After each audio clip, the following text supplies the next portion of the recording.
Please make their way to their seats. We'll begin shortly.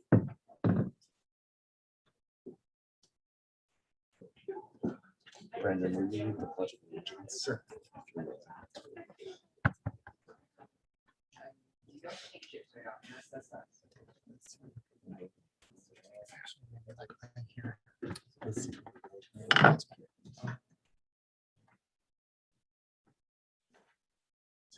I'm gonna go grab all the senators.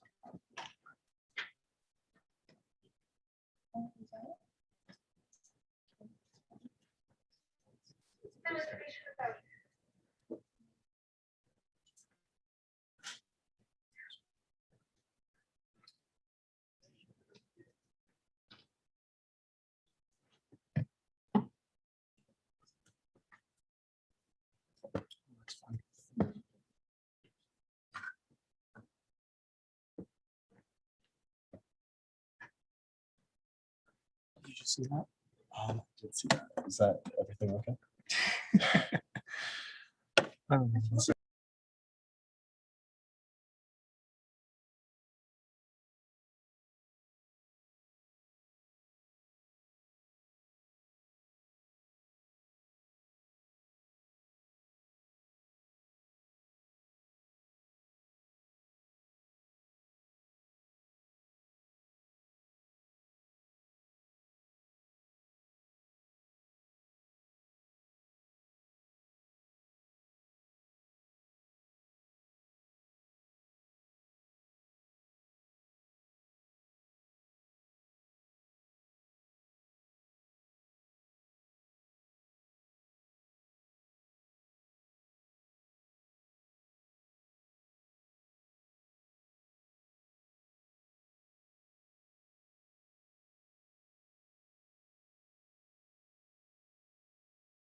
Under God, indivisible, with liberty and justice for all. Thank you. I'll now read the land acknowledgement.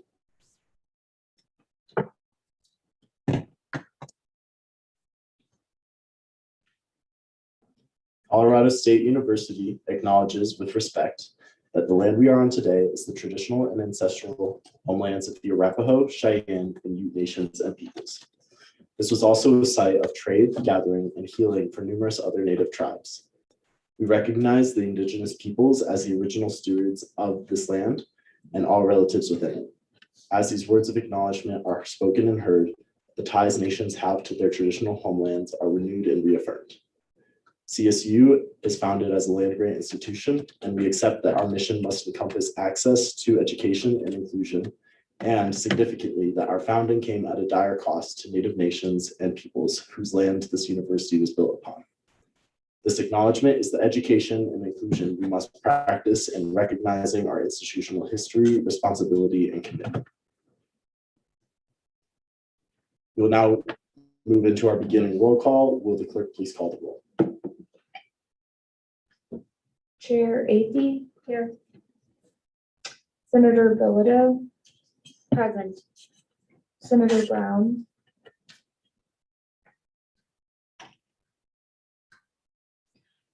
Senator Burge.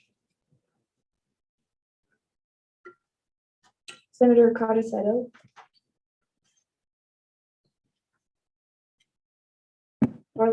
Parliamentarian Clark, Present. Senator Correa, Present. Chair or Senator Deason, Senator Epperson, Present.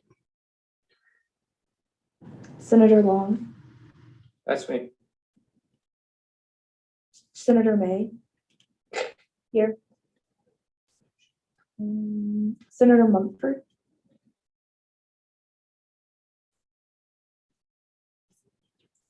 Senator Nyberg.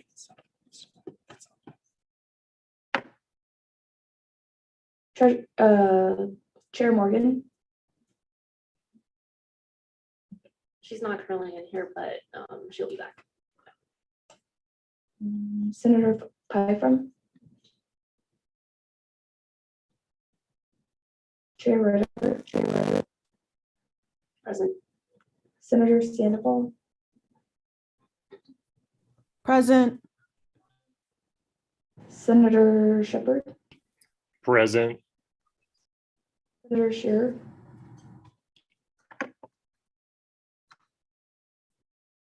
Senator Silverheart. Present.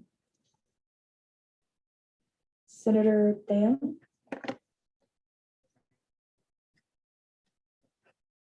Officer Twarstowski. Present. Senator Trout. Present. Chair Welch. Present. Senator Whaler. Present. Senator Williamson.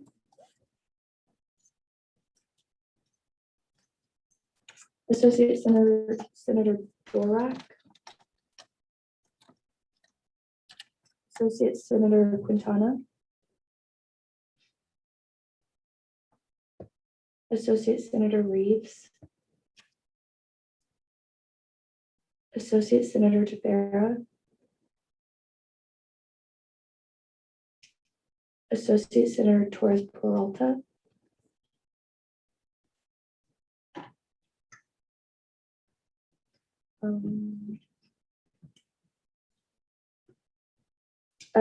Speaker of the Senate Hunter. Here. Speaker Pro Tempore Baum. Here. Did I miss anyone? There's a few folks still coming in. I just want to say Senator Deason and Senator Carasato are both going to be here.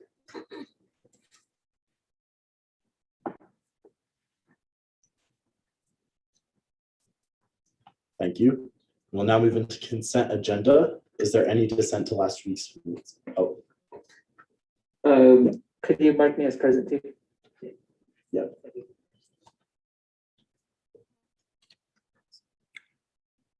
We'll now move into our consent agenda. Is there any dissent to last week's minutes or bill number 5110?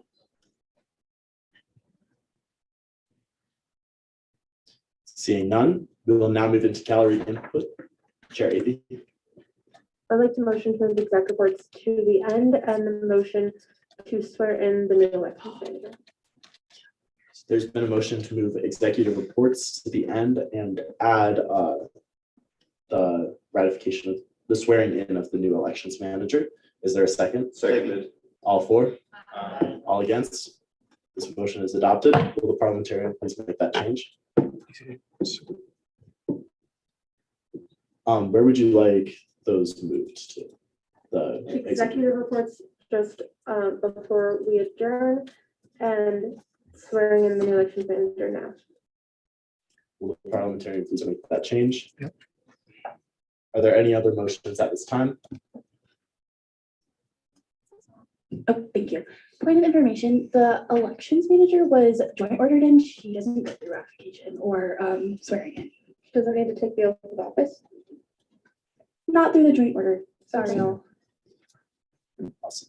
So just the executive reports then. Are there any other motions at this time? Seeing none, we will now move into gallery input. Starting with the first raised hand. Chair recognizes Jen Johnson to present the Keith M. Miser Scholarship. where's the best place for me to talk? Here.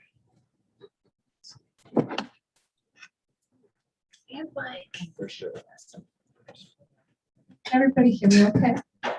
Awesome. So for those that I haven't had a chance to meet, my name is Jen Johnson. I use she, her, and hers pronouns. And I currently work as the director of the Office for Student Leadership Involvement and Community Engagement, otherwise known as Weiss. And tonight I'm here to talk to you about the Keith M. Weiss Miser Award. This is a scholarship that was set up in the year 2000. It's named after this guy named Keith Miser, who was the vice president for student affairs at CSU for 12 years. And one of the things that he loved and enjoyed the most was supporting student leaders. And so he created this scholarship with a number of criteria, but two of the most important that I just want to mention tonight is that it was specifically designed for a student that is a current participant in ASCSU. He really believed in student government as a meaningful leadership experience in college. And the student needed to demonstrate a commitment to service, leadership, and academic excellence. So those are a couple of the criteria. There are a few more as well. A little bit more about Keith, just so that you get a sense of who this dude was. So this was a guy, he was a character, right? He had a 40-year career in higher education. He worked at the University of Vermont, at CSU, and then he ultimately finished his career at the University of Hawaii at Hilo. And he also helped found the University of Belize as a pathway to higher education for numerous Belizean students and faculty. He had so many hobbies. He loved so many different things. He loved music and art and gardening and traveling and reading. But his biggest passion was inspiring future leaders. And it was well known that Keith often had students and basically anybody who would show up for dinner at his house and just talk to them and support them and encourage them in any way that he possibly could. So he was a really beloved figure here at CSU. So there was a selection process for this that happened last semester, and we're really happy to recognize this year's recipient. So Mia Ritter, where are you, Mia? Do you want to come up while I talk about you for a second? So we had a committee of ASCSU alum. One of them is back there, Cole Weiss. If you'll just wave your hand. He was on the selection committee among several other ASCSU alumni to choose Mia for this award. We had a number of highly qualified applicants, but she rose to the top. So many of you probably know she serves currently as an associate senator for the Native American culture. Oh, that's right, a recent change. Oh, not a recent change. I have it wrong. Senator for the Native American Cultural Center. Ty Smith is here as the director representing as well, and is involved with the Diversity and Inclusion Caucus. And as the chair of that, the selection committee was impressed with a lot of things about her, but to name a couple of things specifically, they were really impressed by her commitment to advocacy and being a voice for people that she represents in student government at CSU. And they were also really impressed by her support for ASU Senate legislation that supported students through the pandemic, such a difficult time for so many people. And kind of in their final email to me, one of the things that they said, and this is a quote, they said, "This is a very tough decision, but Mia's commitment to ASCSU and being a servant leader at CSU shine through in both her written application and interview." So congratulations. We're going to present you with a plaque. It just says, the Keith M. Miser Scholarship winner for 2021-2022 to Mia Ritter. So there you go. Just wanted to step in and say a couple words. Jess, do you want to hop in and talk for just a minute? Mention anything that I didn't get a chance to say? Yes. Thanks, Jen. And we want you to take a picture with here in just a second. I just want to say, as we were reflecting back and when Jen first told me that Mia had been chosen, I was just filled with joy because I remember her very first day in ASCSU. If you remember, was it the first or second day of school? Oh, I want to say it was the very first day of her first year. She walks in and was like, I'd like to get involved. And I was like, oh, okay, here's some ways. And then I think literally the next week she was sworn into Senate. So it's just really been cool to see from an advisor standpoint how she's grown from literally just walking into the office and under the great mentorship of Lizzie and other people within NAG. Just to see her now grow into a Senate leadership position, and just can't wait to see what she continues to do in this organization. So thank you for all you do, all of your hard hours, and we just appreciate you so much.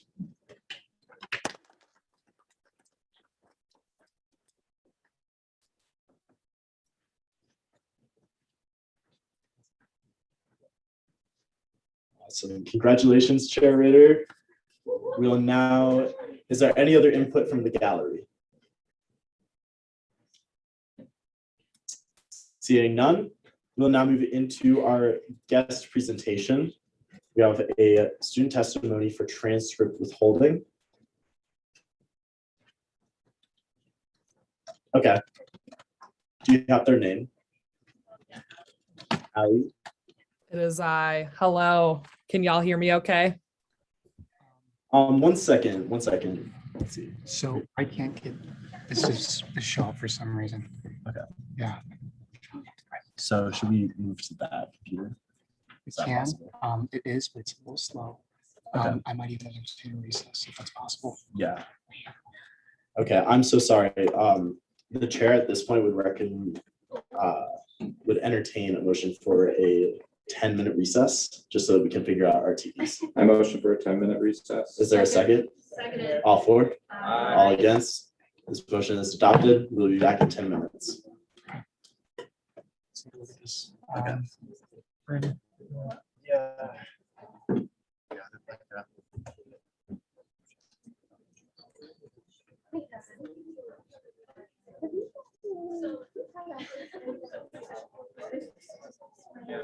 I can definitely start transferring everything over to the So what you could do is you could just log into the Zoom, Mhm. or even just go to the live stream. I have no clue. Yeah. Here, so if you even just go to the YouTube live stream, you could just watch that and still share everything. That's actually a really good point. Yeah, because you don't really need to be on that. You know what? I didn't even think about that.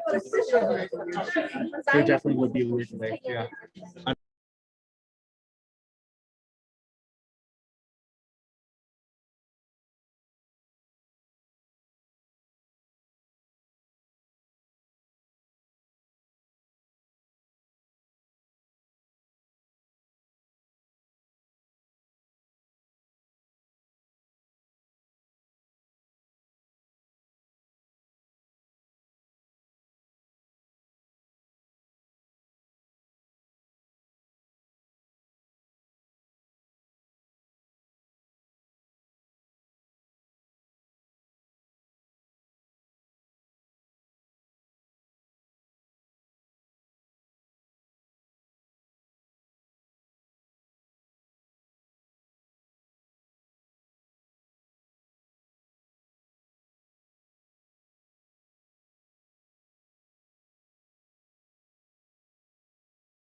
Brandon, the library's trying to text you. Yeah, that's. I text her back.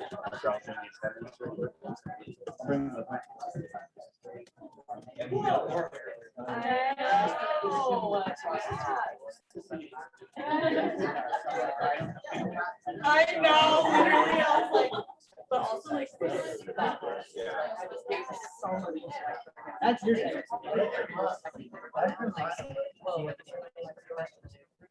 I plan to.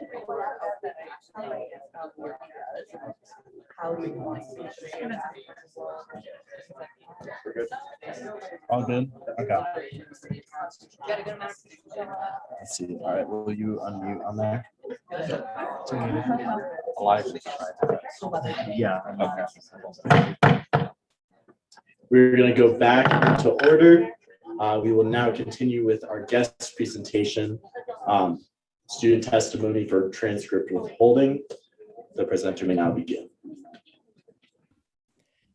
Thank you to the chair. Really glad to be with y'all tonight and share a bit more here. I know y'all got a lot of agenda items, so I'll make it brief and I'll keep it interesting. So my name is Allie. I use she, her pronouns. I work with New Era, Colorado.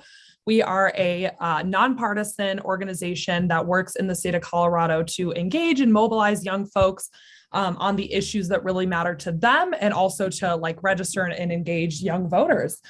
So this is the work that we do, and I am really excited to share about our bill that we are running this legislative session.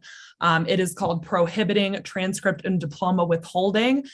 Just in short, you'll read this in our one pager if you, we can send the link around or something like that. That's kind of what's displayed on the screen. But essentially, this bill would change young folks' lives in a really major way by addressing the practice of colleges and universities and really any higher ed institution withholding student transcripts and diplomas for the reason of unpaid student account balances.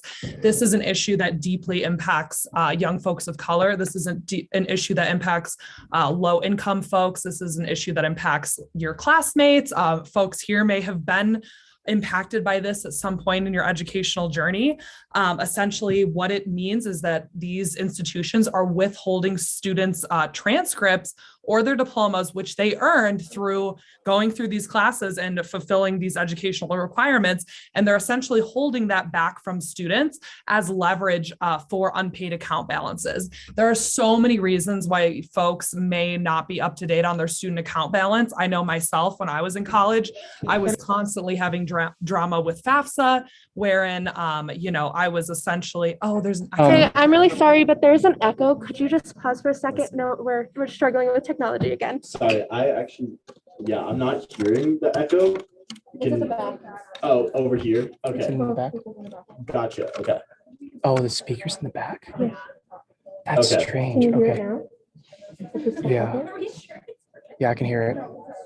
One sec. Okay. Oh, God. Okay.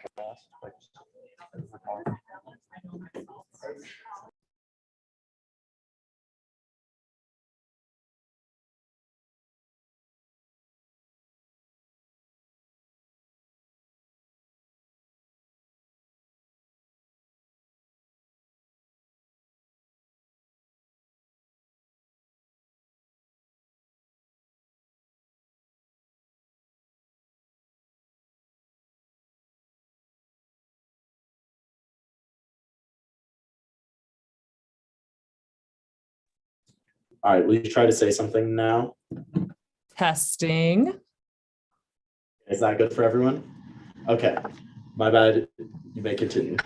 Thank you. I know the tech situation is always challenging. I'll be brief. Basically, this bill would, change students' lives by giving them access to the transcripts and diplomas that they earned, and by breaking that cycle of this debt collection practice, which essentially is counterproductive because it holds students and former students back from being able to actually get on top of their student account balances.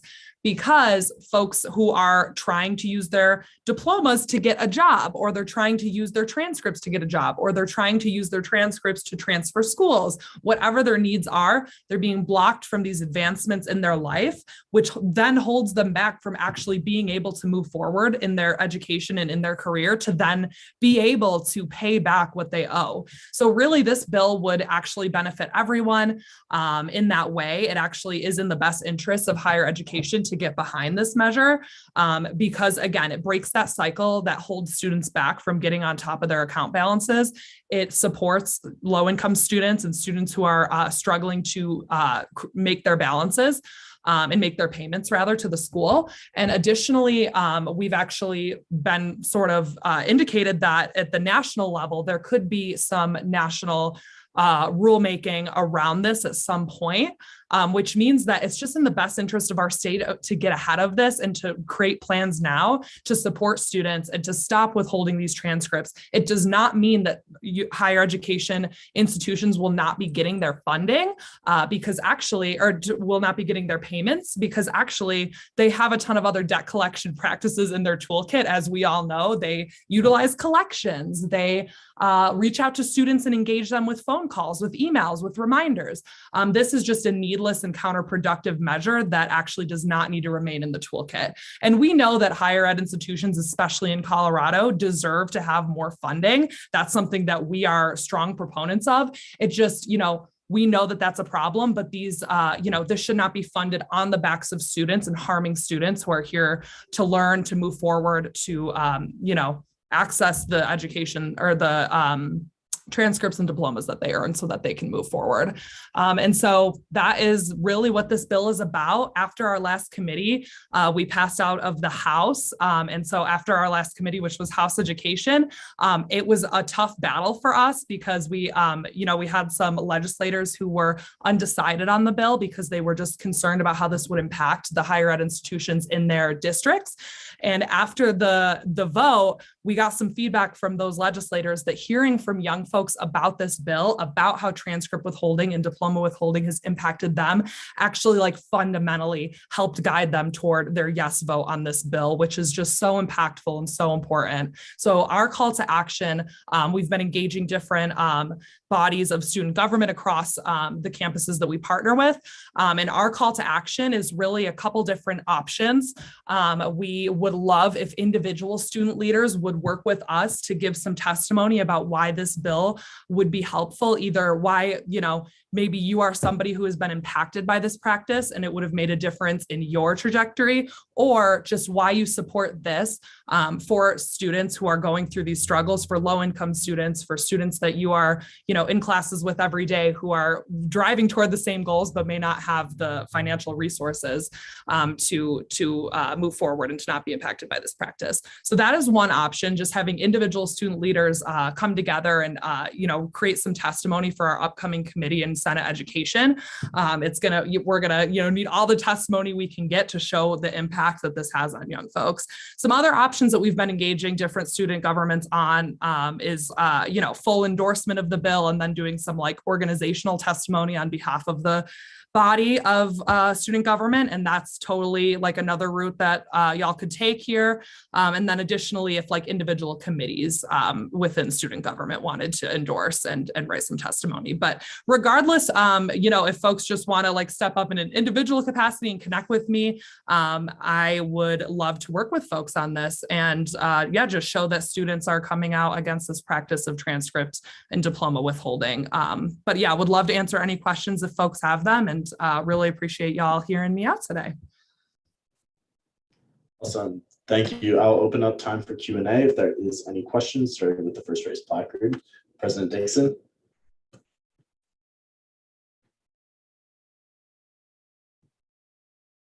Hi, hello. Hi, Ali. Thank you for sharing. I think we've met once before, but just wanted to ask about international students specifically. I know it's a bit nuanced. Wanted to see if it came up in the House Education Committee. And I guess from two perspectives. First one being the concerns on the institution side, if anything came up about the debt collection with regard to international students, because it seems like that's sort of an enigma once they leave the country, that there are no tools, or at least that's directly what I've heard. And I want to see if that's been substantiated with your perspective as well. And then also just from the perspective of international students, how do we make sure that they don't get cut out of this bill when it goes to the Senate, when it goes for the final vote? That's a great concern of mine. So would love to hear any thoughts. Yeah, absolutely. Great to see you again. And this is something that definitely came up as something higher education institutions who were, not every higher education institution in the state of Colorado was engaging legislators against this bill, but there were a few. And from these institutions, what we heard was many different things. One of the pushback they have against this bill is, to your point about international students. They are wondering, how are we going to engage international students on repaying their student account balances if, we don't have, if they have since left the country and they're, it feels that there are limited tools in our toolkit to be able to do that. Our response to that is that this is just an example of, scapegoating international students, really. What we have seen from these higher education institutions is that they can't even tell us how much money they are making off this practice because they haven't been tracking it. There is no accountability, no transparency, which also, side note, this bill would begin to create. So they can't quite tell us how much they even gain from this practice. And what we're trying to convince them is, hey, it's not much, because it's a very passive debt collection practice. Young folks aren't even students, former students, they don't even know that their transcript or diploma is being withheld until they need it. And then they're like, oh my goodness, I can't get access to it in time. And then they miss out on these career opportunities, educational opportunities. So it's a very passive debt collection tactic. It's not one that is very effective. And indeed, they can't even tell us how much they are making off of it. And so I say all of this because it really paints the picture of why their concerns about engaging international students are actually a matter of scapegoating, because, at the end of the day, they don't even know or have an accounting of how much money they are making back from students in general, let alone international students from this practice. And our argument is that there are many ways to engage students on their student account balances. And what we don't want to see is, this bill being watered down due to the scapegoating of international students. I hope that's a helpful answer. It's a very complicated piece, but we're determined to continue to support international students through this bill. Are there any other questions? Seeing none, thank you, Ali, for presenting. And we will move on with our business. We'll now move in.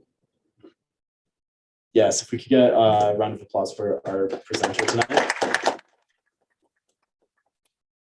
We'll now move into judicial reports. Is there a member from the judicial branch here to present? Elections Manager Boyanko.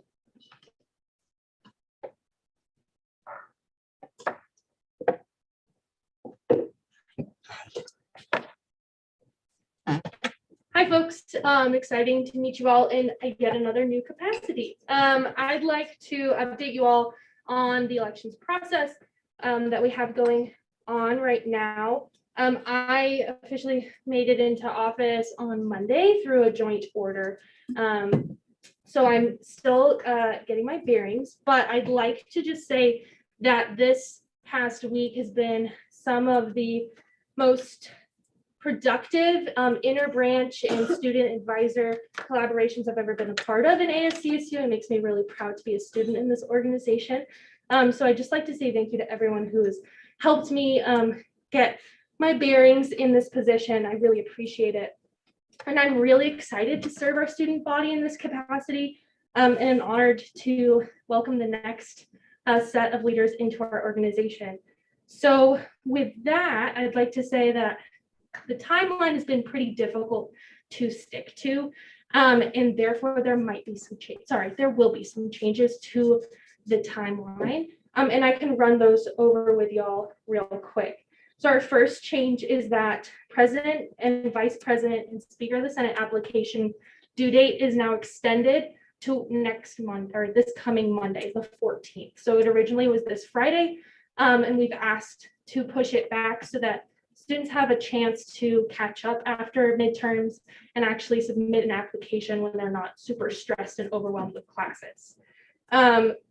Senator apps have also been pushed, and that's pushed to next Friday, so the 18th during spring break, again for the same reason, and also so that I can have the opportunity to outreach to all the college councils and then related student works to really push Senator applications. Campaigning stays the same. It starts Monday when we get back from spring break, the 21st, and it ends on the 1st of April, which is a Friday. It gives us 2 full weeks for campaigning. During that campaign period, there are debates. They're hosted by CTV. This is a wonderful partnership that we have. We're really excited to offer a live stream version of these debates. The first debate is for president and vice president, and that's on Monday, March 28th at 7. And then the following day, that Tuesday, March 29th, again at 7, is the speaker debates.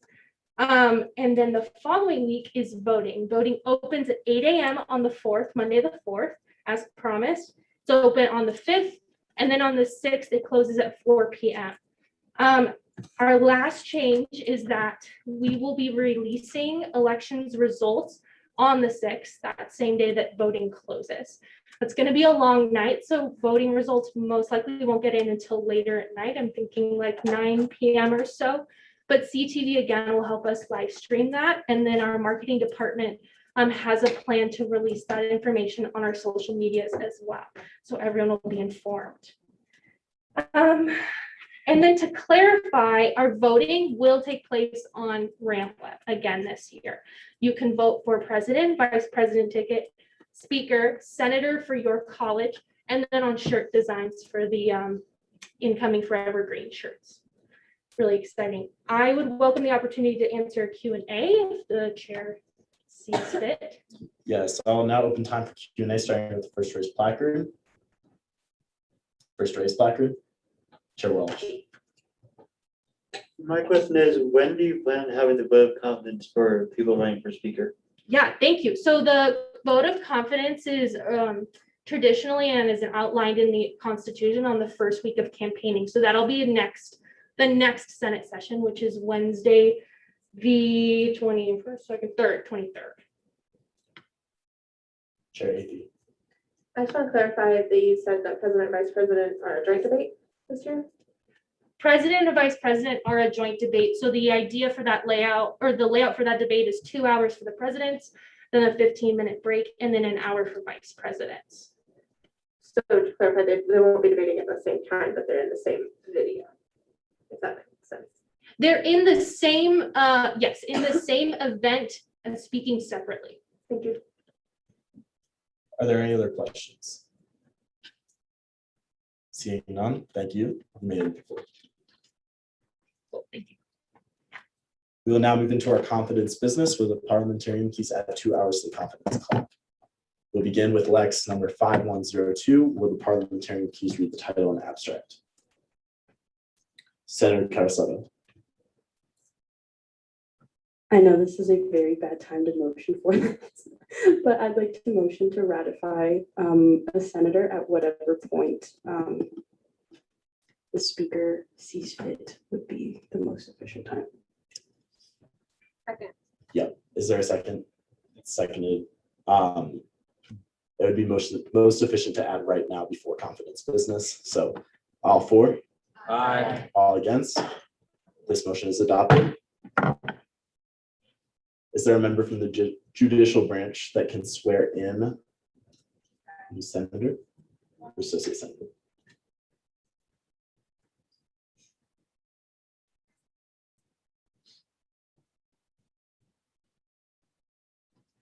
Y'all may come up to the front.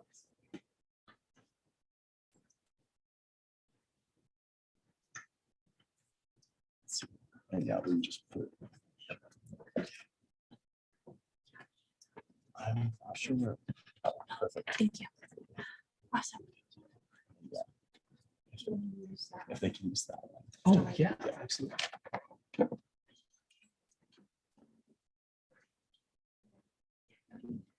So just repeat after me. I state your name. I, Mariana Sanchez, do solemnly swear do solemnly swear to defend and uphold to defend and uphold the rules and regulations the rules and regulations set forth set forth by the Constitution of the Associated Students of Colorado State University, by the Constitution by the Constitution of the Associated Students of Colorado State University, of the Associate Students of Colorado State University, and will rightfully perform and will rightfully perform the duties of my office the duties of my office to the best of my ability. to the best of my ability. Congratulations. Congratulations. We will now move into confidence business where the parliamentarian please add 2 hours to the confidence clock. We will begin with new business, starting with Lex number 5102. The parliamentarian please read the title and abstract.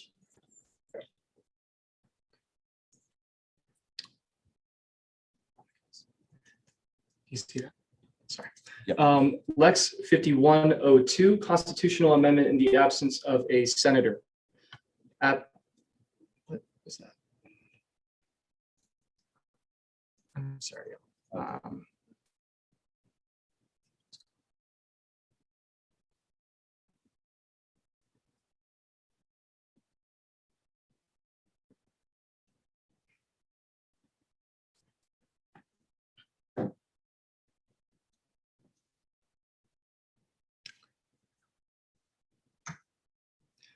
Apologies. Lex 5102, constitutional amendment in the absence of a Senate officer. Abstract. The purpose of this Lex is to amend the Constitution of the Associated Students of Colorado State University to provide specific guidelines for the elections of Senate officers. These elections shall be held no later than 15 business days after the abdication of the previous holder. Is there an author present? May approach.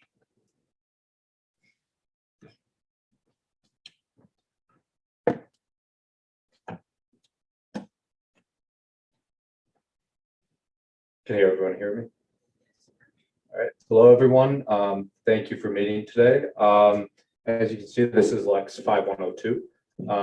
Yeah, just kind of the purpose of it is, as most of us know, the Speaker Pro Tempore elections were held very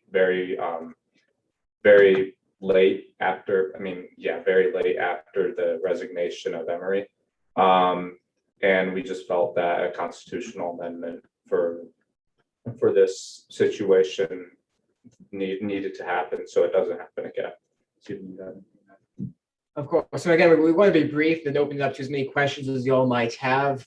But essentially, this bill is designed to limit to limit the time between the abdication for whatever reason of a Senate officer or magistrate from the time of the abdication to be no longer than we call it 15 business days, defined as days when the university is in function, classes are held. So that would also exclude snow days and such. So 15 business days, approximately 3 weeks, give or take a couple of days. Or you generally give or take a couple more days. In practice, we would imagine. Well, the idea is simply to ensure that we do have a full and functional Senate leadership at all times. Yes, you've been kind of wrapped it up very nicely. But yeah, that's kind of all we have. What questions may any of you have? We'll now open time for question Q&A. Starting with the first raised placard, Senator try to step up.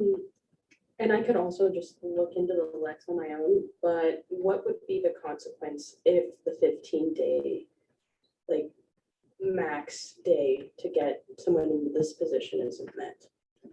So that's actually outlined in the Lex. Will you go down to the amendment itself? It's the second, therefore, the enacted clause.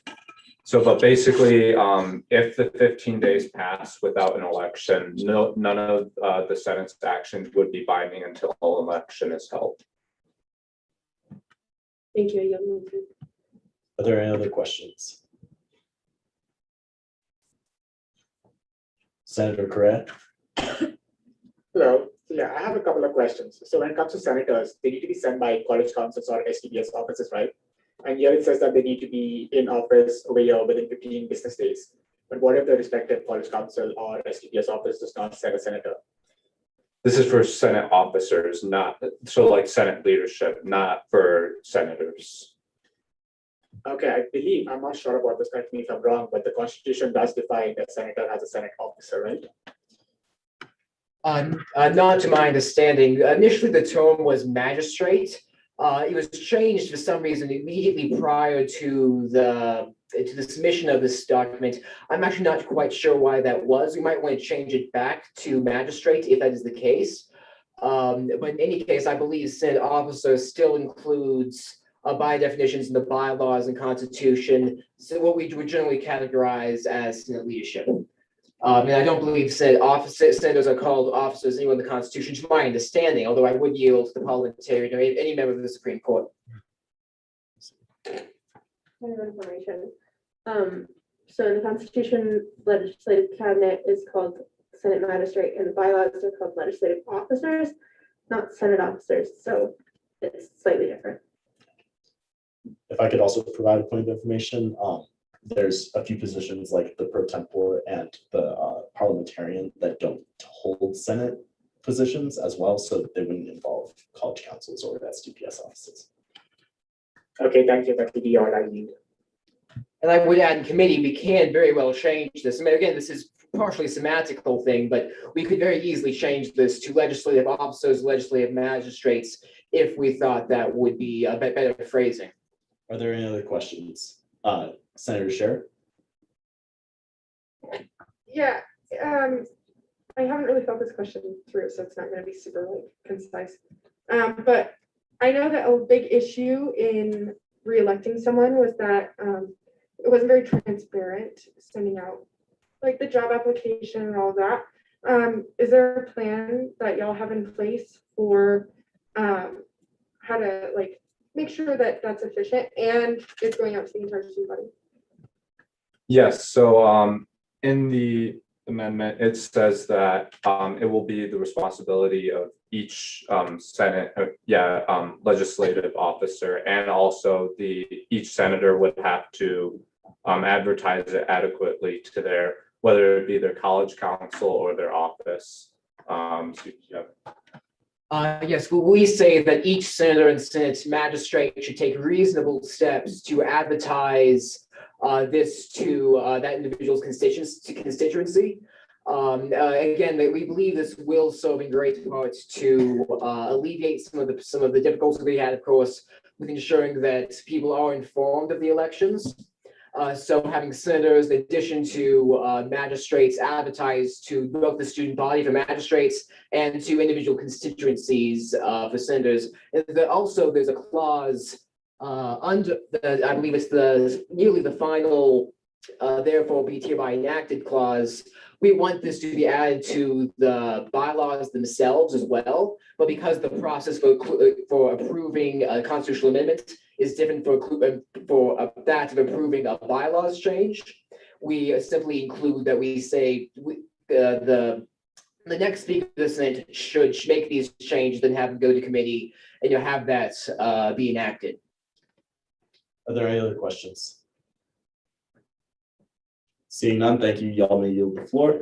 I'll send this to Internal Affairs. We'll now move on to our business. So next with bill number 5114, will the parliamentarian please read the title and abstract?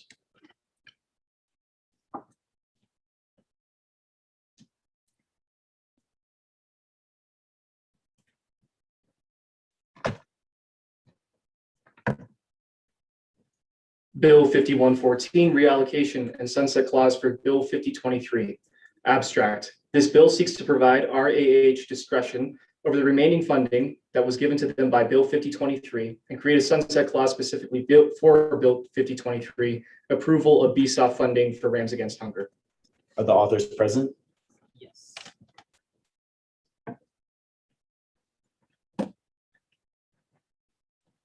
You may present. Yes, so hi, can you all hear me? Okay, can you all hear me now? All right, so hi, everyone. Yeah, so this bill seeks to, there's no sunset clause currently written on Bill 5023. So what that bill was, is it basically, it was a bill written by the previous director of finance, and it was to distribute the remaining funds from Rams Against Hunger to previous funds from BSOF to Rams Against Hunger, and that was $75,000. But because there's no sunset clause written on that bill, if the funds aren't, if there is no sunset clause written by this year, they won't be able to use said funds. And it's really important because this was written in collaboration with Michael Buttram, who's the Food Insecurity Basic Needs Director, right? Jess? So yeah, if we don't get the funding, if we don't write the sunset clause, that funding can't be utilized. So yeah, do you all have any questions? I'll now open time for Q&A. Starting with the first raised placard, Senator Waller. Yeah, so I guess I just want some clarification. So the funds, are they already like, does RAH already have the funds and they can't use them, or is it somewhere else? So RAH, as far as I know, does have the funds. It's just a matter of making sure they get to keep them. So they have 36,000 remaining of the 75,000. So it's just a matter of them getting to keep them. There's no sunset clause. So a sunset clause basically allows money to be utilized until said date of the sunset clause. So it would allow them to use that money until 2023. So in the event that the sunset clause does not happen per se, where would the money go? It'd go back into Senate discretion. General fund. General fund. Thank you. Thank you. I'll give one time. Point of personal privilege, will you not speak? Breathe into the mic. Thank you. All right, starting with the next raised placard, if there's any more questions.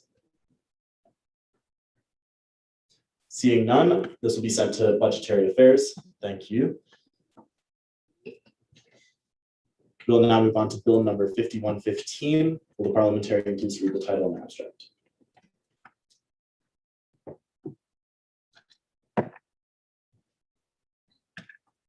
Bill 5115, funding for LIFT, Ram Ride Secure Codes for CSU-HN. Abstract, this bill is to provide $5,500 from the ASCSU General Discretionary Fund to provide additional LIFT codes to the CSU-HN to increase student access to healthcare on campus and for the advertisement of the same. Is there an author present? Yes. You may proceed.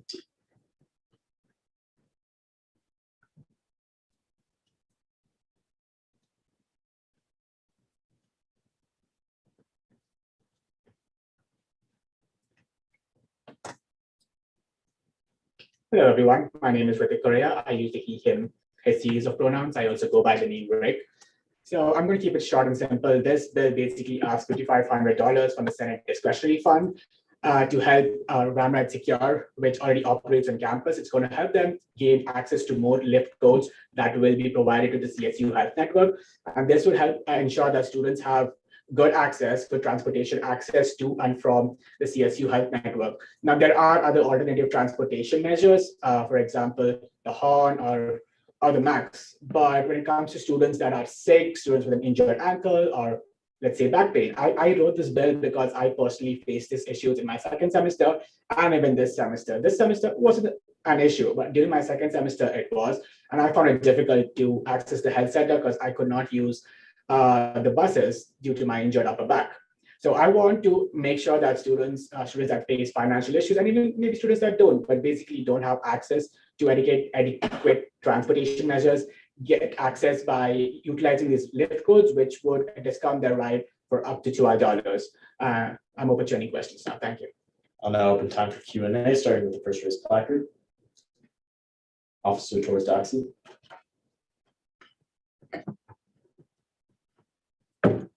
Yeah, so how many students would this provide a ride for? So right now, this is just a pilot program so that we can get good data in understanding how many students need this project. So this could be, depending on the cost of their specific ride, it could go anywhere from 400 to about 550 students. Okay, thank you. Chair Welch. So Ramride has a program like this where they have codes so you can use Lyft. Have you done anything with the Ramride to work together with them on this project? Yes, I did. So Ramride does have lift codes, but not enough lift codes. Now, even the CSU Health Network has certain lift codes. They partner with it using a certain business-based app, but they use it in a very niche manner, or their niche students are provided that help. Basically, students that come to the health center on their own and have to be transported to a hospital, that's when these codes are used. It's not meant for students that need a ride to the health center. It'll be only used in very certain circumstances. And I want this to be open to most students that face difficulties. Okay, thank you. I yield my time. Are there any other questions? Seeing none. Oh, Senator Silverheart. So you mentioned the idea of like people being sick and wanting to take like a lift to the hospital. I feel like there's a lot of situations in which, whether it's like illness or just like certain conditions, where that wouldn't really be appropriate to have a Lyft driver accommodate for that, because there's a specific reason why there's ambulances and then why there's taxis and things like that. So have you kind of considered that viewpoint as well? So yes, first things first, this would be used for non-emergency based services, not in a situation where you would need an ambulance, because if you need an ambulance, I would think you need to go to the hospital, because that's what the call. So when you call the health network, the first thing, it's an automated voice message that says, if this is an emergency, call, please hang up and call 911. Yeah, I've called them so many times, I have that registered in my head. But so yeah, this is for non-emergency based services where you wouldn't want to spend $1,000 or $2,000 on an ambulance when you can just go to the health center. And this bill is, yes, it's meant for everybody, but as a senator for Office of the International Programs, I kept my constituents in mind as well. And I know that most international students, they are enrolled in the SHIP program, in which pretty much everything at the health center is effectively free for them. Which is why that would probably be their first choice. And I do not want transportation to create a hindrance between choosing to go there and not go there. I hope that answered your question. It did. I know you talked about your own personal experience, but have you heard experiences from other students that would benefit from this? Yes, I have actually. I've heard it from a couple other students. Things, unfortunately, most international students, because most domestic folks do have cars. Most international students don't have cars. I don't have a car because you're driving the opposite side of the road, and I'm still scared to drive on this side of the road. I'm going to get my license 2 days from now, though. So yay. But yeah, so I've spoken to a couple of students, and I know that transportation has been a hindrance, and it's not that effective anymore, because so the max used to be once every 10 minutes, and now it's once every 20 minutes due to driver shortages, which makes it effectively, I don't know, 30 plus minutes to reach the health center. And on days when it's really cold, it's problematic. Thank you. I yield my time. Senator Carasato. I yield to Lindsay. Chair Ritter. So you said that you only wanted the Lyft rides to only go to the health center, correct? To and from, yes. Would you be opposed to making it open to maybe other medical places too? That's maybe local in Fort Collins. The only reason why I say this is just because I was actually talking to a couple of friends, actually like maybe 2 days ago. And I know sometimes their insurance doesn't go through CSU Health Center. And so they can't really accommodate for them just because of the way their insurance works. But they're able to use other, resources like maybe not hospitals, but, urgent care centers, health centers, that side of Fort Collins. So I don't know if you'd be opposed to maybe going to other health places in Fort Collins too, depending on the radius that goes from CSU campus. But I don't know what your thoughts were on that and why you didn't choose to go that route. Definitely, thank you for asking me that question. So the thing is, there already is a provision where you can call the director of, email the director of Off-Campus Life, Lindsay Mason, and request RAM-Ride codes to access other places. The reason I want to do this specifically is because I want to ensure that everybody and not just a selective group of students get access to it. And this is a pilot program, but if this works, if we get good data and we see that yes, students need access and transportation is a hindrance, then yes, in my next bill, if this goes through very well, I will definitely try and include that. But it all depends on logistics and who would handle that. Because right now, what we'll be doing, and I've also mentioned here, so the codes will be bought by Off-Campus Life, basically RAM-Ride Secure, and it will be given to the CSU Health Network. So if we have to, let's say, if a student wants to go somewhere else off campus, would we be giving them the codes or would we handle it ourselves? I know Lindsay said that she currently doesn't have the capacity to do so because there used to be 4 folks that used to work there for that specific purpose, and now it's just one other person. So it also depends on that. But yes, I would definitely be open to it. And remind me again, I'm not super familiar with RAM Ride because I've never personally had to use it before. But how does that operate? Because does RAM Ride not really accommodate to take students to the CSU Health Network Center? I mean, does RAM Ride cost money to use? I'm not super sure. Yeah, so basically RAM Ride operates Fridays and Saturdays from 10 p.m. to I believe 2 or 3 a.m. But RAM Ride Secure, what it does is it hands out Lyft codes. They don't use the RAM Ride vehicles that we have over here. They collaborate with Lyft to help these students. So let's say a student needs a code to access the Women and Gender Advocacy Center at 3 a.m. at night. So what RAM Ride Secure does is they already hand it over to the Women and Gender Advocacy Center when they get a call. Hey, I need to access certain services for whatever said reason. Then the Women and Gender Advocacy Center can like hand them out a Lyft code and effectively discount or make it free, make their Lyft rides free. So that's how it works right now. It's a collaboration between RAM Ride Secure and other departments on campus. They don't use the RAM Ride cars for RAM Ride Secure. So that's a completely different program where RAM Ride works Fridays and Saturdays at night and RAM Ride working in the daytime. So the daytime, it's the Lyft codes. Nighttime on Fridays and Saturdays, it's the RAM Ride vehicles. Okay, thank you. And also follow-up question. I don't know if you were at CSU last semester or center last semester. I remember Lyft, they did have something where I have used the Lyft where I think they took a discount off your ride depending on where you're going on campus. I don't know if that's the same thing because I know I personally had to use it going like, I don't know where I was going. It was somewhere near campus, but I know if you were riding in the radius of the campus, you were able to use that some kind of automated discount on there. So is that the same thing? I don't know if you used Lyft last semester, but that's kind of what I'm thinking.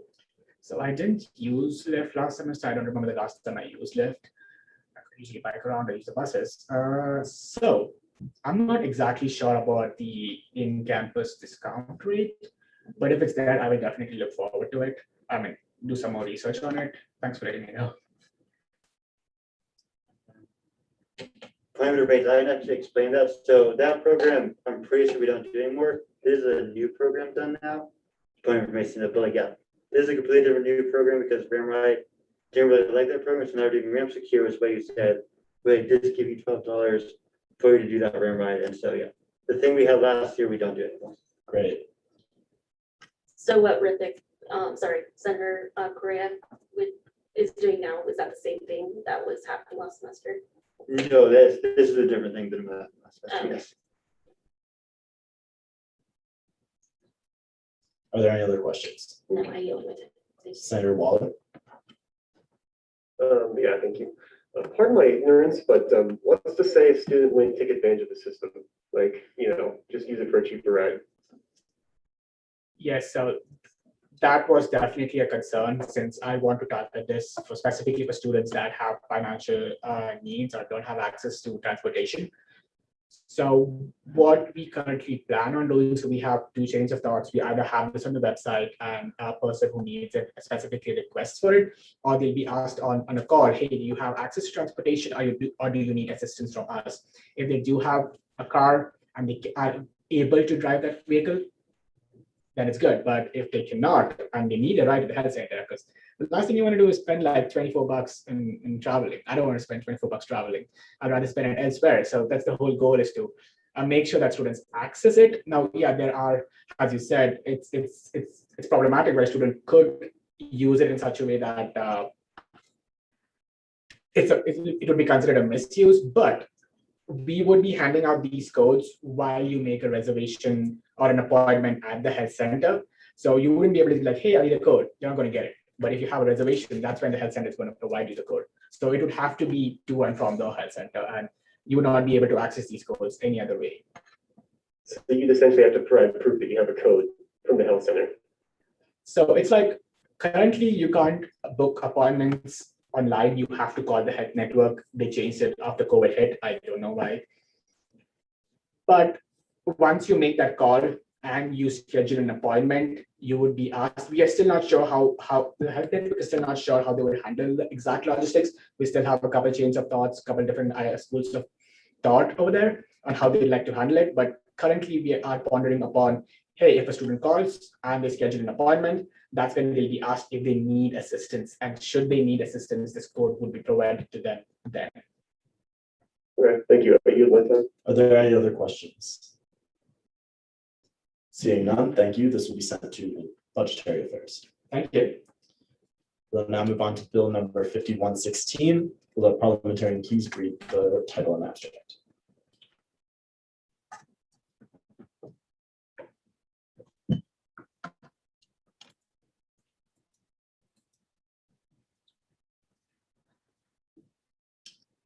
Bill 5116, Rams De-Stress Event. Abstract. This legislation aims to educate, create, and fund an ASCSU ran event in the CSU Plaza called Rams De-Stress on May 2nd through May 5th at 12 p.m. to 3 p.m. This aims raise awareness of the side effects of high stress and untreated mental health, as well as help students deload from their studies before finals week. Is there an author present? I'm here on Zoom. I don't know if you can see me, but hi, or hear me. So hey y'all, if you're looking at the bill right now, it's a bit much because it has a bunch of Excel. So we actually had provided a PowerPoint to make it break it down a little bit easier for you. Can you please bring that up for us, please? Absolutely. Thanks, sir.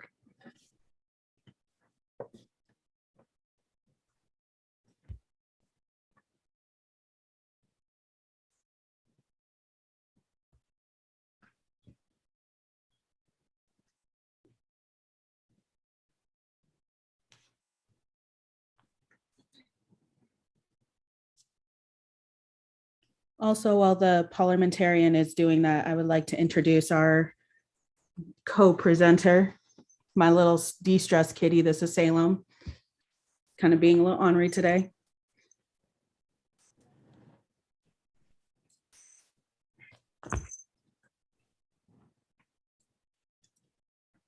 Well, it's online, Elijah. You can take it away if you like. Cool. So, hey, y'all. You know me. My name's Elijah. This was Brandon's idea, but when I came onto the team, okay, Salem just like unplugged my computer. Hold on. I apologize. But when Brandon approached me, I kind of took it and run with it, and it became the Rams De-Stress event. Brandon, can you change the slide, please?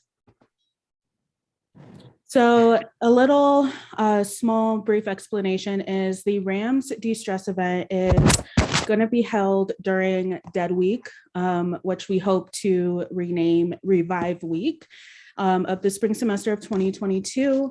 And it will be May 2nd through the 5th, which is Monday through Tuesday from noon to 3.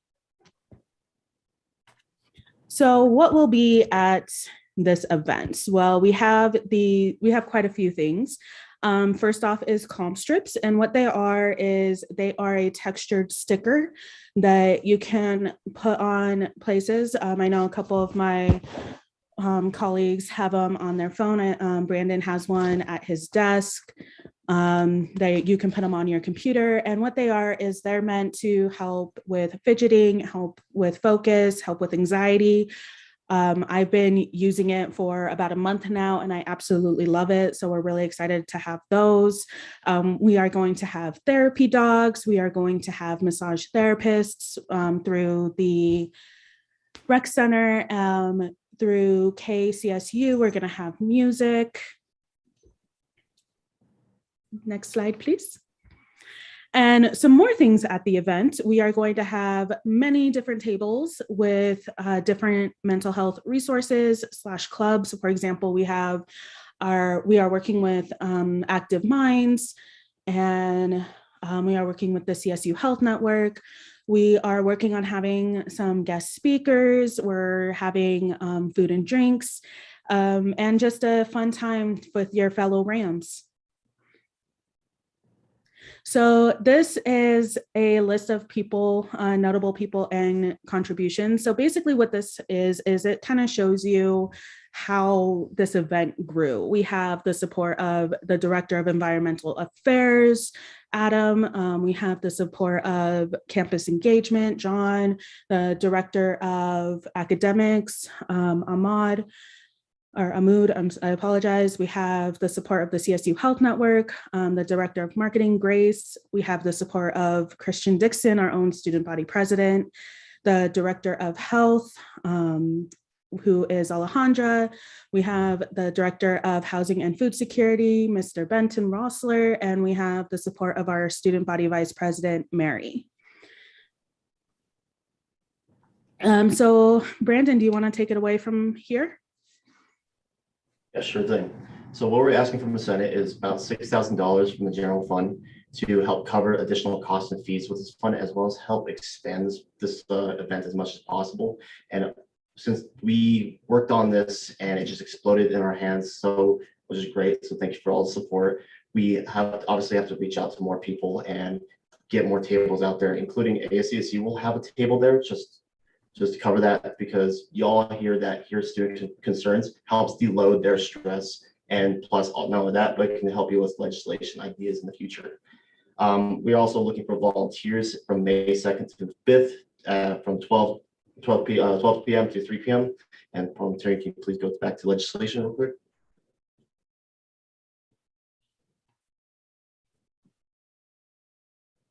That's wrong.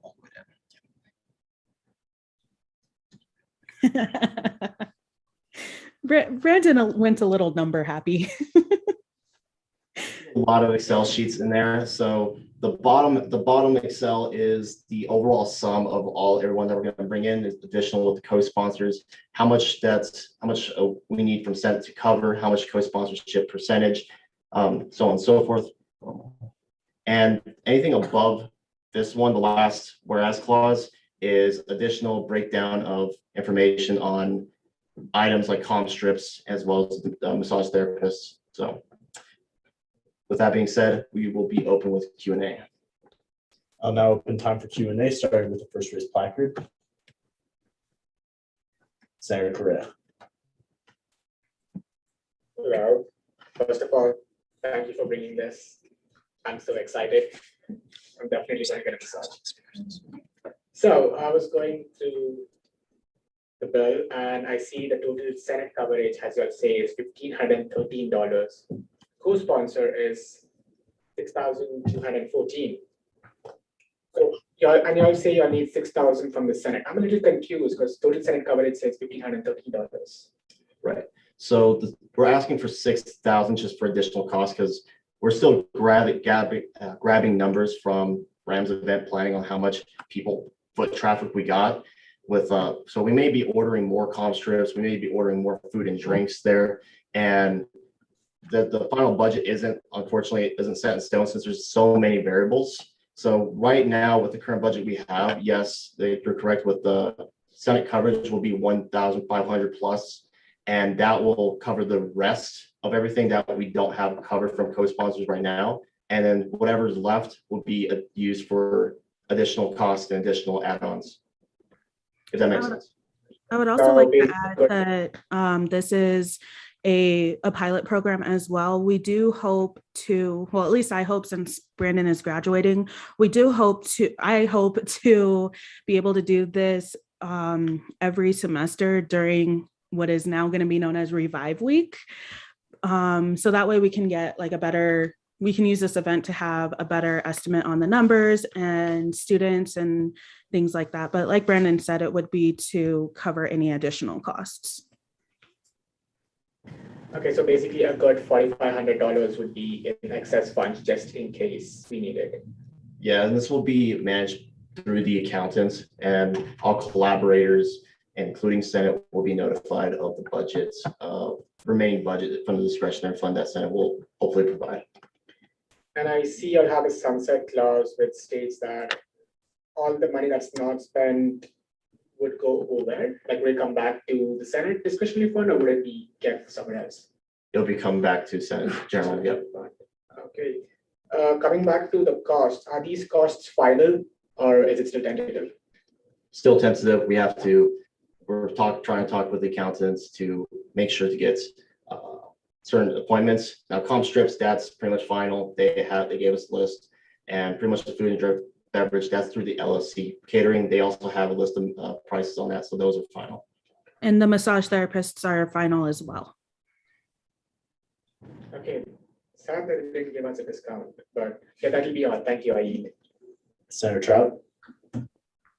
Hi, y'all. First off, can y'all hear me all right? You can. Awesome. Yay. First off, very exciting to see this bill come into fruition. I know y'all have been really excited to present it to the Senate. So in terms of locations for where therapy dogs would be and massage therapists, where exactly do you have an idea where those would be on campus? I know back in the dorms when I was there my freshman year, which was so long ago, they had a similar program with the dogs where they would kind of just put a whole bunch of dogs and puppies in a single room and, you would just let them at them. So first, are you aware of that program? Do I remember the name of it? No. And then also, do you have any, rough draft ideas of where these events would be? So I can go ahead and take that question, Brandon. So the event will be held in the plaza right outside the windows, or I guess that way on Zoom. And then also for the speakers, we had some trouble finding a location. So right now we're having a couple options. One is having them here in the Senate chambers. And another is just kind of getting a bunch of tables outside together, maybe like out in the North Lawn, having people just kind of sit around and listen, kind of campfire kumbaya style. So that's where the main events will be. With the therapy dogs, what we were planning on doing is having them in the grassy areas. So, they can play in the grass and enjoy the weather. I have not heard, I know the therapy dogs was something that the Health Network did a while back. I didn't realize that they did it in the dorm. So we can reach out to our contact in the Health Network and talk to her about that. So I did not know that that was something that used to happen. Yeah, that was something like before pandemic, and that was more, so I was in Westfall my freshman year, so I was in that dining hall that is right across the way from, I think that's Durrell Dining. So they did it in that, like the first floor area where there wasn't any food or anything like that. So, but that just was something that came to mind. So how sorry, let me get my thoughts back to me really quick. And so with therapy dogs, they would be, properly trained. We wouldn't worry about them, running off or anything like that. And they'd be supervised and whatnot, that sort of thing. Yeah, Okay. So I've been talking to the Larimer Humane Society, and they are fully trained. They're run on volunteers. So thankfully the therapy dogs won't cost any money, which is awesome. But the volunteers are fully trained and they know what they're doing. Yeah. Okay, perfect. I had another question, but it has escaped my mind. So if I have any more, I'll let y'all know. And with that, I yield my time to the chair. I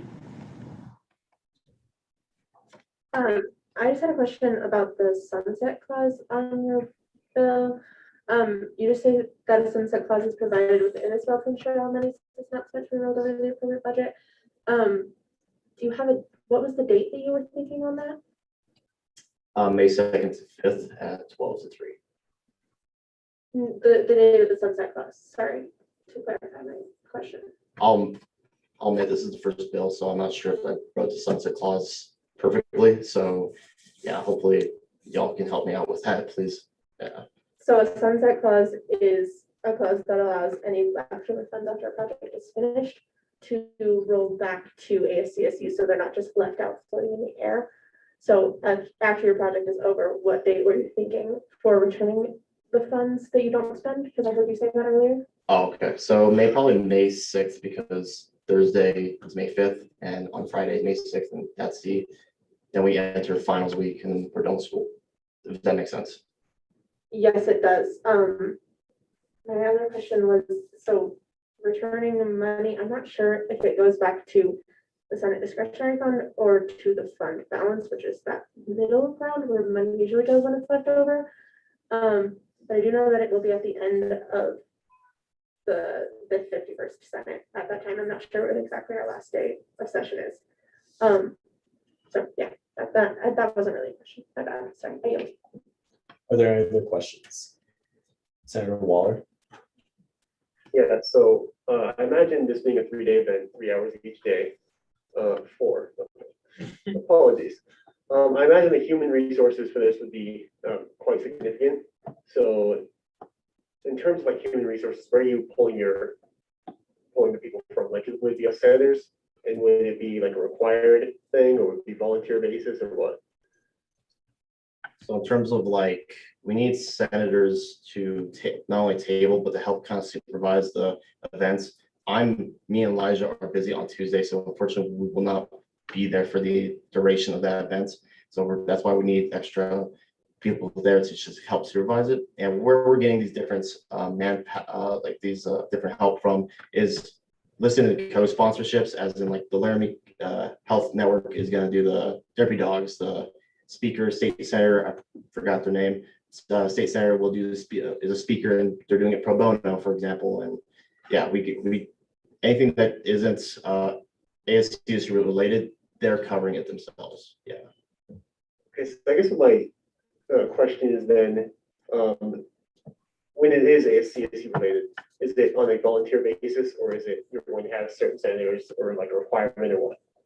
More volunteer basis. Yeah. Okay, thank you. I yield my time. Are there any other questions? Chair Welch. So when this event happens, it will be when there's going to be a new Senate. So if you're not a senator about this time, can you still volunteer to do it? Good point. Thank you for bringing that up. Yeah, yes, please. We need as much help as possible with this. Are there any other questions?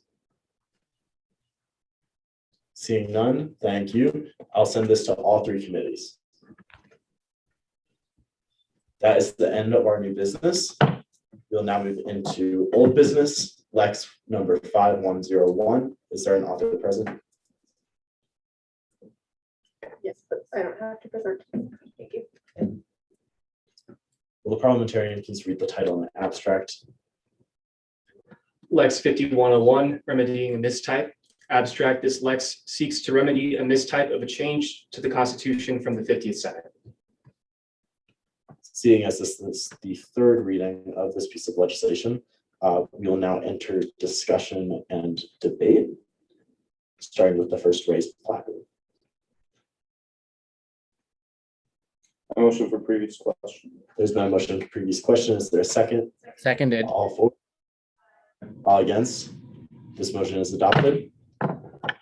We'll now move into a vote on this legislation. This will be a standard placard vote. So all for this legislation, please raise your placards.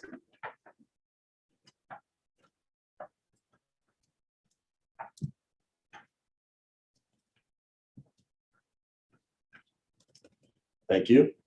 All against? And all abstentions?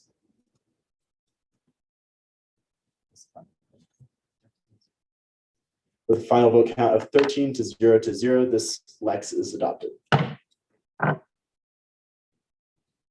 We will now move into committee reports, beginning with internal affairs. Point of information, did you count those in Zoom?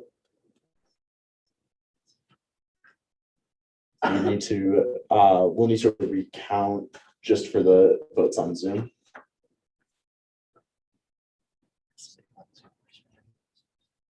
On Zoom, if you vote yes on Lex 5101, please raise your hand.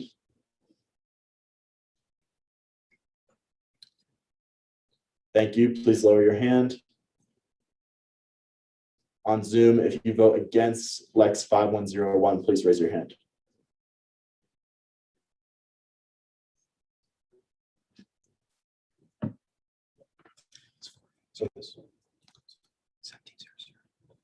The final vote count comes out to 17 to 0. We'll now move into committee reports, beginning with internal affairs. This week, we looked at the green and gold book bill, and we just made some edits, endorsed it, and discharged it. And this week, we're not going to be having internal affairs committee because of spring break happening. University affairs. All right, so letter one. So the first thing I want to bring up is, so I was trying to think of better ways to like make it so we can actually do something, like get more stuff done. So in my committee, if you're a voting member or if you want to, I will be sending you the documents we have in the committee, and you can, I'm gonna do, make it so only can you review, so you can review and edit and like add comments if you have any interest, just so we can get some work done before we meet in committee. So if you're interested in editing or looking at it from university committee, downly email me or text me, let me know. And if you are a voting member, you're already going to be getting this, just so we can see the document and think about it before we go to committee, just so we can be more effective in committee and talk about the questions that come up when looking at us. And the second thing I want to bring up is, so last week in committee, we talked about ways to improve ASCSU, and some of the ways was, so basically we talked about ideas, we might be, so we're still looking, but like, and thinking about more ideas, but at the moment we're probably, I still want to talk about it, but basically I want to make sure it's a more welcoming environment. So like if you have any ideas to make this place better, definitely email me, the Speaker Pro Tempore, or the Speaker of the Senate, or anyone else in leadership, just so we can focus on making ASCSU a better place and more welcoming. So more people want to get involved and come to this space, and we will not be meeting for university affairs as well because of spring break. So I'll see you all after spring break. Thank you, and I yield my time. Budgetary affairs.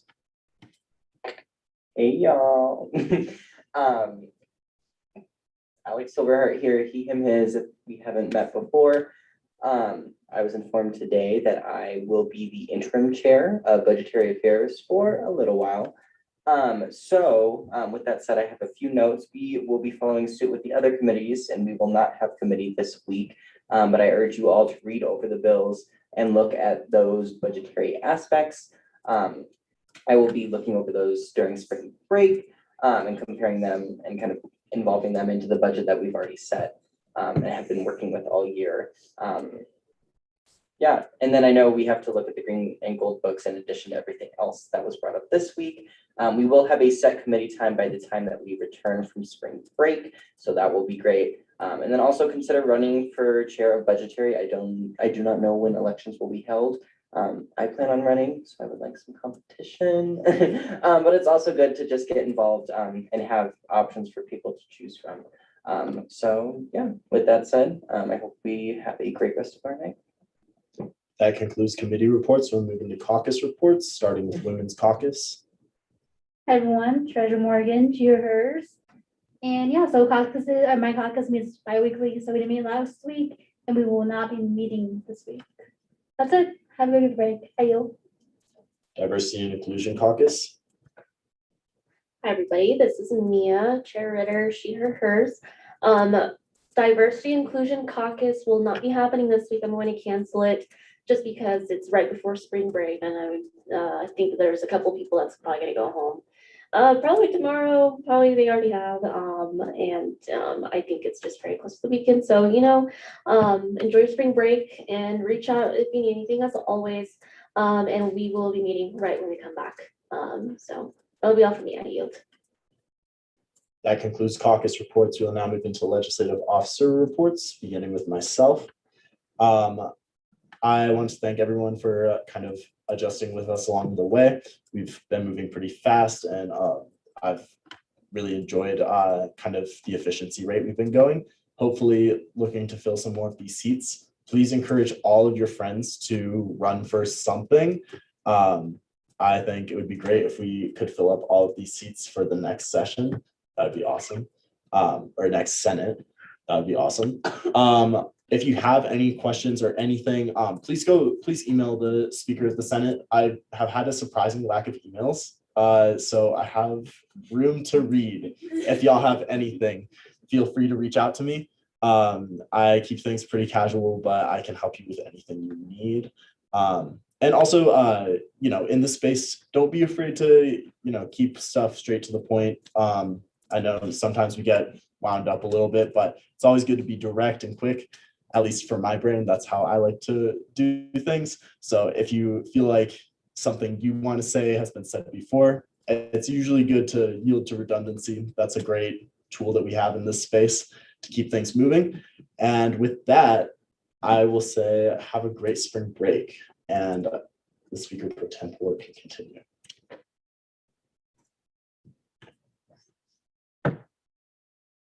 Hey y'all, real quick. So I took it upon myself to start at least overseeing the budget for Senate General Fund. And right now we are sitting at $110,000.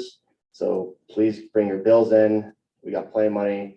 If you all have anything that goes over that, then wow, but please bring in your bills as much as possible. We only got a couple more cents left. So I yield and have a great spring break. Parliamentarian. Thank you, Mr. Speaker, and evening Senate. I appreciate everyone's patience as we navigated through those technical difficulties in the first hour. Really do appreciate it. My report's going to be brief, mostly just on website updates. So the legislation tracker is up on the Senate site now. That's going to provide all the statuses, what committees the bills are in, PDF versions of the bills too, if y'all don't have them. In addition to that, the job descriptions and the bylaws were also updated on the website as well. We noticed as well that the deadline for legislation is 5 p.m. on Wednesdays. Considering that we're going on spring break here, I think it's best that we move that deadline up to Saturday, March 19th at midnight. So if anyone has any bills in the pipeline that they wanted to send out and for it to appear during the March 23rd session, you have until March 19th at midnight. Other than that, if you all have any questions or need any support in terms of legislation or anything else in the space, feel free to reach out to me. And with that, Mr. Speaker, I yield. Recruitment and Retention Officer. Hi, it's great to see everyone. So yeah, just an update from me. So Slice is having their campus step up retreat the weekend that spring break concludes. I highly recommend, if you can, signing up for it, if you're still in the area during spring break. I'm just gonna read their mission statement real quick. So Campus Step Up 2022 is about working toward anti-racism and against anti-Blackness, with the awareness that race in America is intimately connected to all systematic oppression. We will provide a space for participants to learn about, celebrate Black excellence, understand the roots of racism in America, and expand their awareness of power, dominance, and privilege related to their own identities. Our vision is to develop and support future change agents who will make a positive impact in our global society. To this end, Campus Step Up is an opportunity for all participants to deepen their understanding of the lived realities of Black folks and people of color in the United States, and to begin acquiring skills needed to contribute to the movement for racial justice. If anyone's interested, I can go ahead and send you this link to Ramlink for that retreat. So yeah, have a great spring break. That concludes legislative officer reports. We'll now move into Senator and Associate Senator reports, beginning with the first raised plaque group, Senator Carazella. Hi. My name is Kimberly Carrasero Perez. I use the she, her series pronouns, and I'm the Senator for Centro. Tonight, we had our bachata night, which is why I was late. I'm so sorry that I had fun.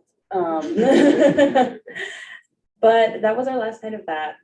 So coming up for us, we have our Pláticas discussion-based dialogue. And for this upcoming session, we're talking about activism as art.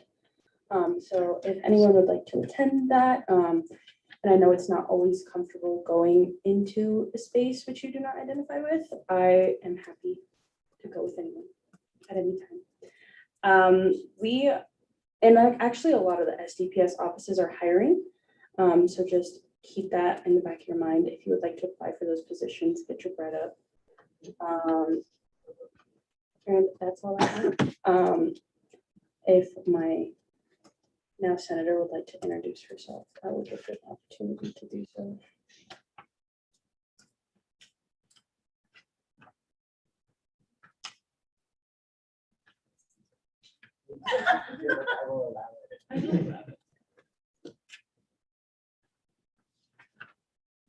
Hi, everyone. I'm Mariana.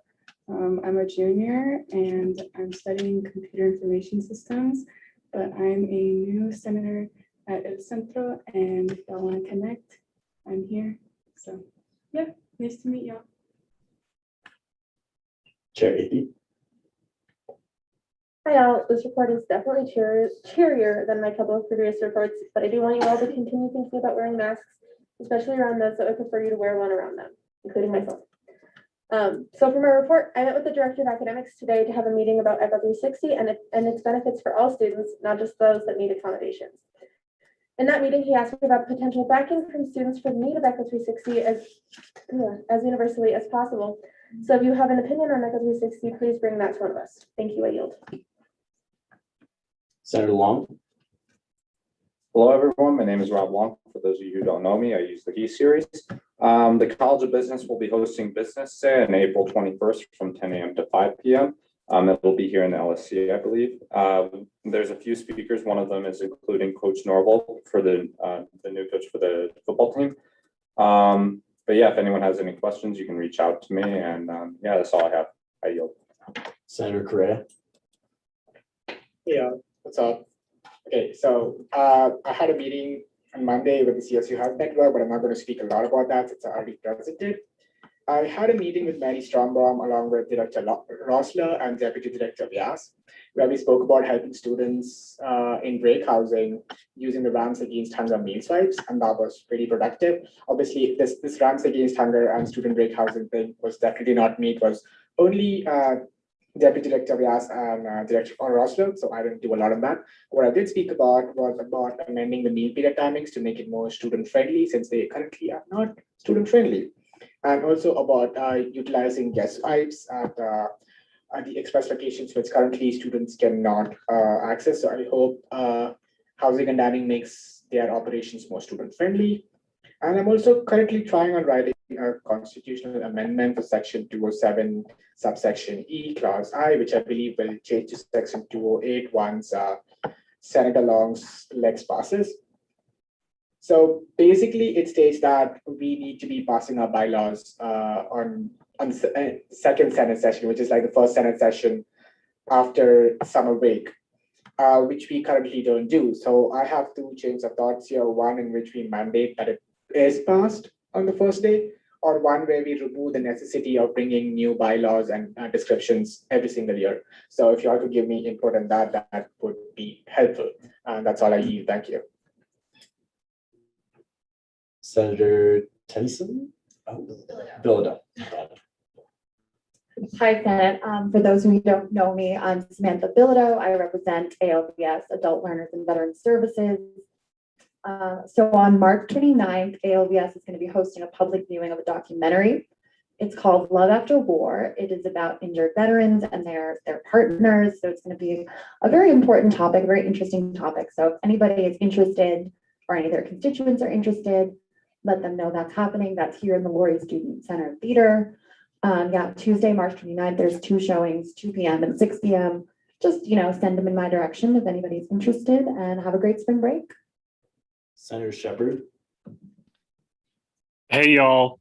Just two things for me. Tomorrow, March 10th, tune in to the CSU Instagram. Associate Justice Dungan, Associate Justice Zacharias, and I are going to be doing a takeover for Rams Know Their Rights. So tune in, get learned on your legal rights, and support the homies.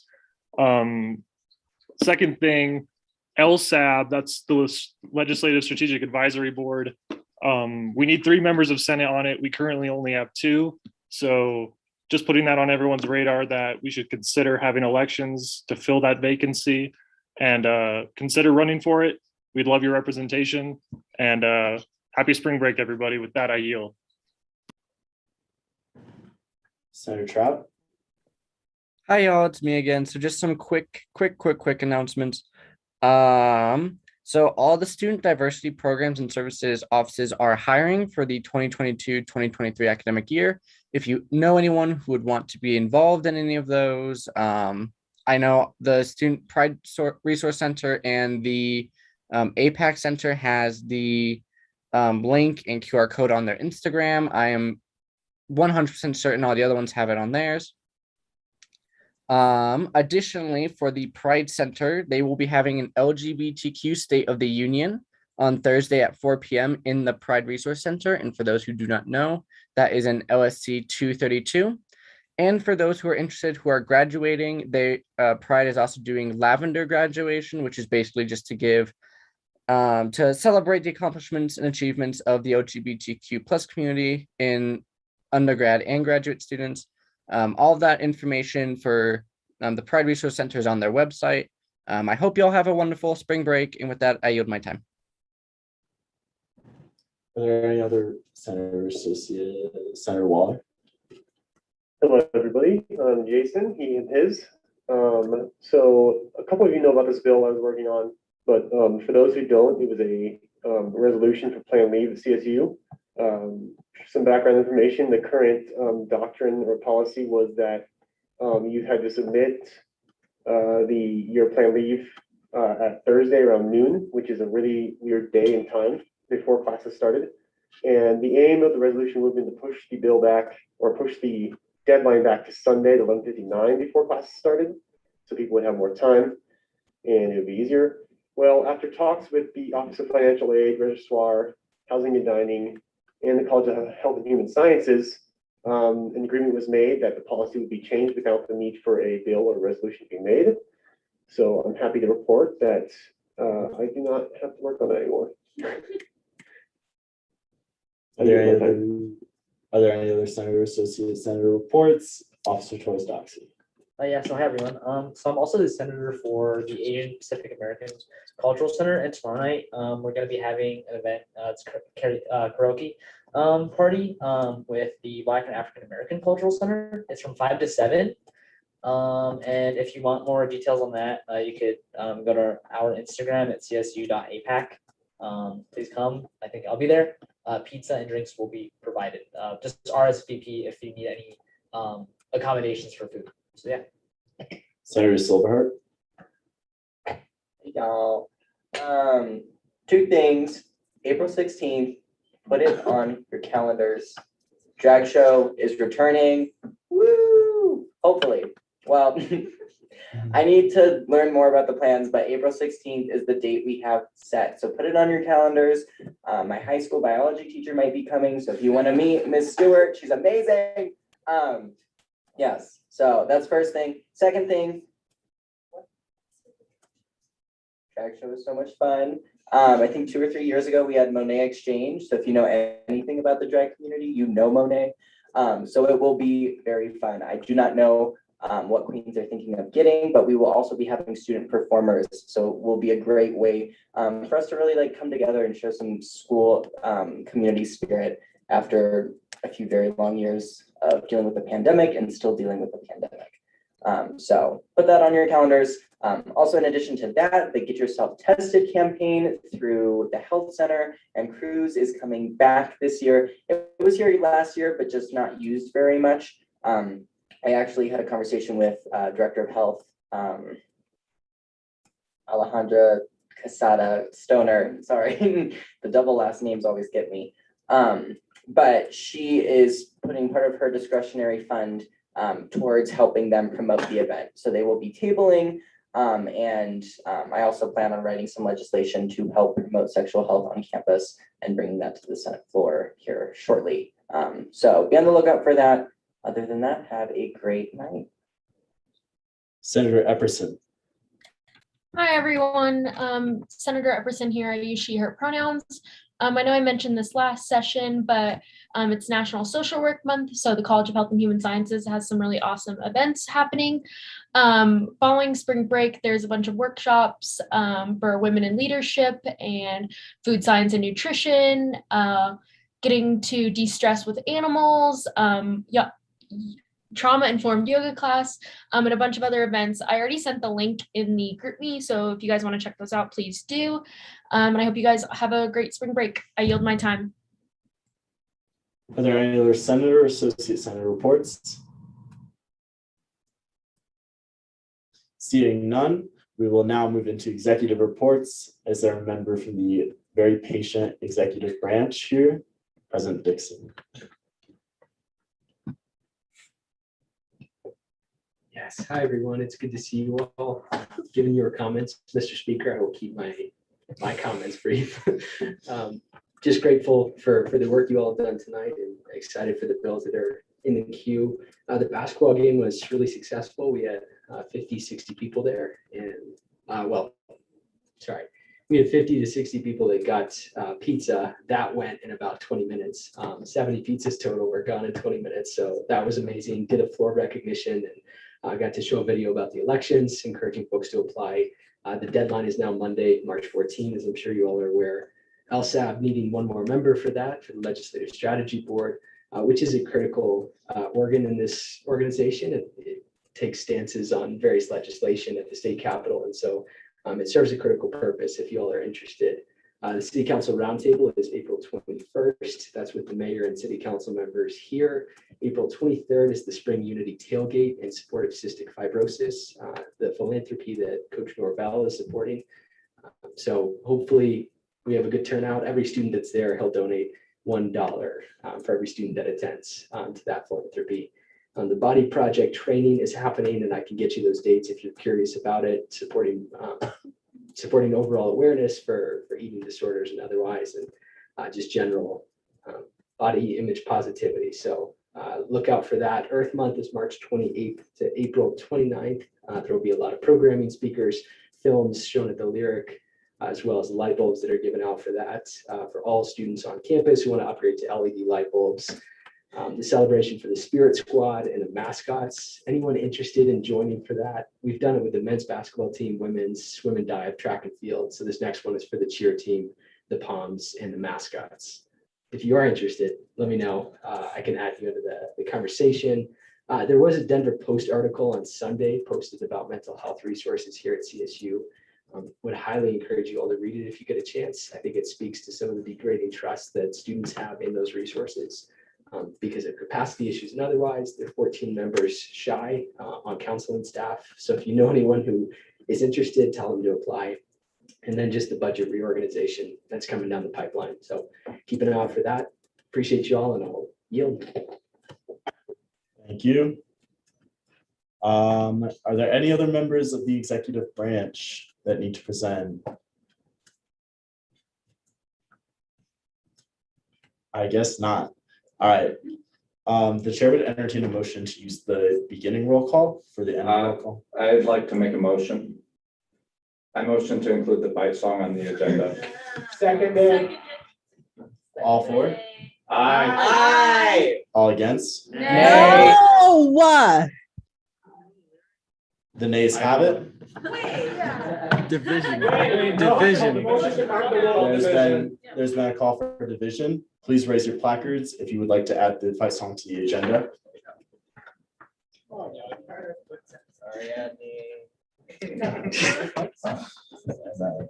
I'll do it every time until we. It's in the bylaws. 6.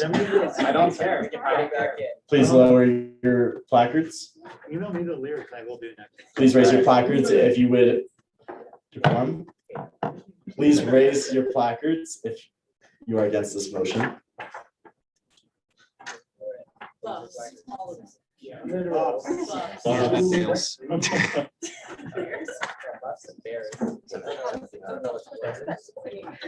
With 7 for, 9 against, and 0 abstentions, this motion fails. The chair would now entertain a motion to use the beginning roll call. Is there a second? All for? All against? This motion is adopted. Point of information. I wasn't here when you did roll call. Yeah, I told her. Oh, did you? Okay, thanks. Make sure. Am I on there? Yeah, you were, yeah. With that, I would like to also say one thing before everyone leaves. We will have budgetary affairs elections for the chair. The next meeting after spring break, we will also be electing the elections committee or ratifying the elections committee at that meeting. And we will adjourn after that. Also votes of confidence for speaker candidates too. We will also be holding votes of confidence for the speaker candidates. We'll now adjourn. I don't know the.